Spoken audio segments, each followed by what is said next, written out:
මෙයාත් උසාවි කූඩුවට නැග්ගුවද? මෙයා මං නැගිය. කෝ එන්න ඉඳගන්න. ඉඳගන්න. කො මංජිත?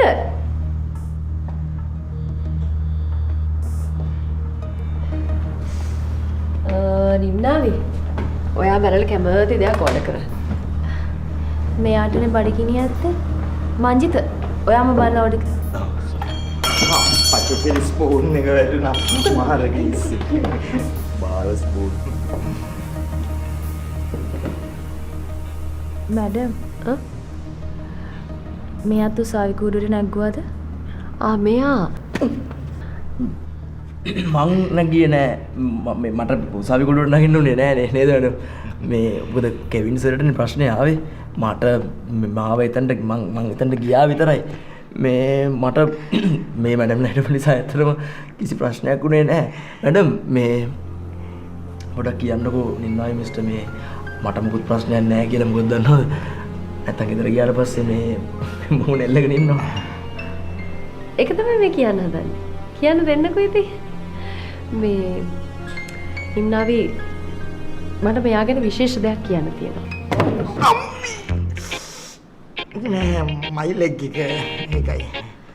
අංජනේ පොඩ්ඩක් දඟලන්න නැතුව ඉන්නවද? මම විශේෂ දෙයක් කතා කරන්න යන්නේ. සරි මැඩම් සරි.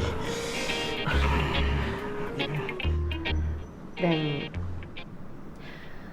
මගේ මල්ලි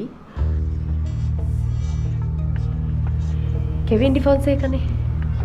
එතකොට මේ ඉන්නේ මගේ මල්ලිම තමයි කියලා මම කියන්නේ. මං මෙයාටත් ඒ වගේම ආදරේ නිසා, ඒ විදිහටම සලකන නිසා.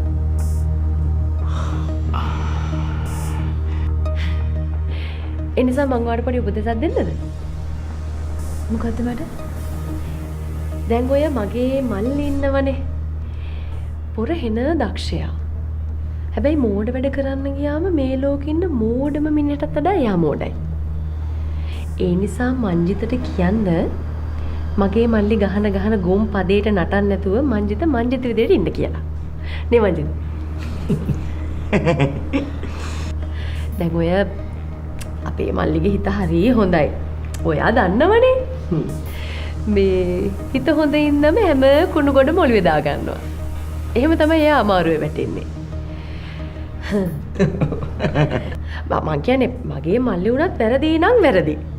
නැද්ද? අනේ thank you මැඩම් අපි ගැන මෙහෙම හිතනවට. You always welcome. දැන් ඉතින් කොයි කාලේ වගේද ඔයගොල්ලෝ බඳින්න එහෙම හිතාගෙන ඉන්නේ? තව පොඩ්ඩක් මැරී කරන්න කලින් බේබි හම්බ වෙනවා. ඒක ඉතින් මෙයා තමයි කියන්න ඕනේ.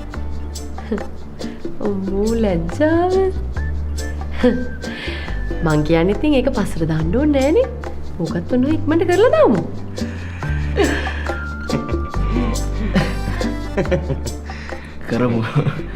කරමු මැඩම්.